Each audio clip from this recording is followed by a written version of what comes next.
So, Bill, can you say a sentence or two about your background as it relates to why we're here today?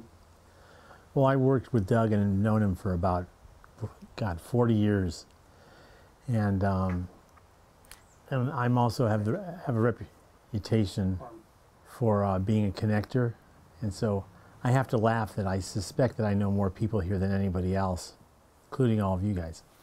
How did you become a connector? Well, that's interesting because Doug used to give me a hard time when we go out to lunches or dinners when I was part of his group. And I'd always know somebody at the restaurant or venue. And I just decided, why don't I just go with it and I'll just open up the floodgates of getting to know people. Just to give you one other quote that you can use or not use, is James Burke is a fellow that had a BBC series called Connections. And he refers to me as the world's greatest social networker. And Doug referred to me as human glue. Okay, so that's a pretty good title. So how did you work with Doug? Were you like a professional associate?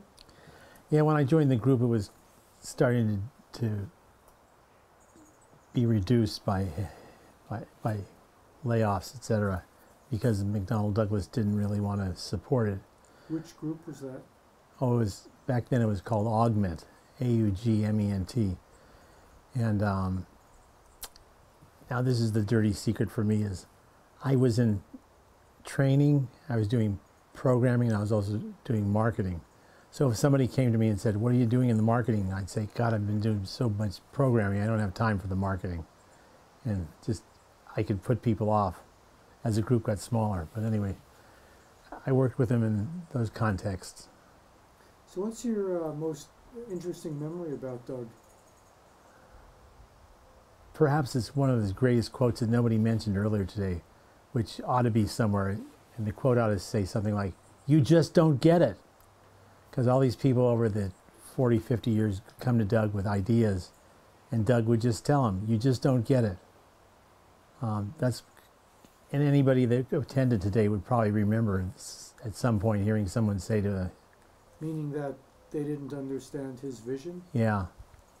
What was his vision? Could you describe it? No, I can't. Yeah, let's not go there. Okay. Do you have any interesting anecdotes about him, interesting stories that would shed some light on his personality? Well, the sweetest one is Doug really enjoyed women, I mean, as friends. And there was a conference in Berkeley once where I was Doug's handler for 4 days. And it's exhausting to be somebody's handler. So the way I took breaks is I'd introduce Doug to some of my friends who happened to be female. And I knew that no matter how long I was gone, he'd still be there when I got back. I hadn't thought about other stories. So it sounds like it was a pretty close working relationship. Yeah, I think everybody that knows Doug and I probably figures I was one of his closest male friends. Were you technical? Were you involved in the technical end of his business? Well, when I was doing programming for the group.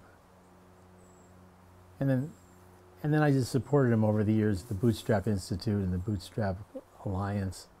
How did Doug feel about his own work? Did he feel that he was successful in accomplishing what he wanted to accomplish? No, there were a couple of times when I had conversations with him where he actually cried because he just felt like he said, I'm a complete failure. Because people look at the mouse, windows, and menus and think that was the only thing that he produced, whereas those were just tools to support a bigger vision on how do you deal with information and knowledge management. Did he let that deter him, or did he say, well, whenever you have a new idea, of course, people are not going to accept it right away, that's just the way this works, and redouble his efforts? No, did he keep persisting with his vision, even if he felt a lot of people didn't understand it? Oh, yes. I mean, I don't know how to elaborate on that. It's just that he saw where we need to go, and he was determined to keep going in that direction, no matter how many arrows he got in his back.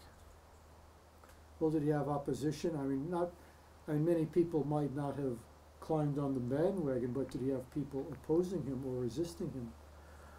Well, one aspect of how he dealt with other folks was people would come to him with ideas, good ideas and bad ideas. Let's pick the ones that might be bad. He would tell them, "You're wrong." It would just be outright, "You just don't get it. You're wrong." And I would tell Doug, what you ought to do is tell people that, okay, consider what you're doing, consider this path that you might take, and that way when they go off on a direction they're going to fail at, they'll say, well, Doug was nice enough to tell us, to encourage us to explore. I'm not saying this very well, but he encouraged people to, if he encouraged people to do whatever they do and they fail, they would come back for more help from Doug. But when you just tell somebody, you're wrong, when they fail, they're just not going to come back because you didn't treat them very well. So I guess I had the kind of relationship that I could say that to Doug. I don't think there are many, I'll say men, that had that kind of relationship. Do you have any other observations or things to say about him to wrap up? Well, he's such a lovable guy. Nobody's perfect, but the people that he attracted are so insightful as to what's going on, and they want to take Doug's ideas further. And so now we have a chance to kind of heal some of the wounds that have been out there, and we just have to move forward. We just have to.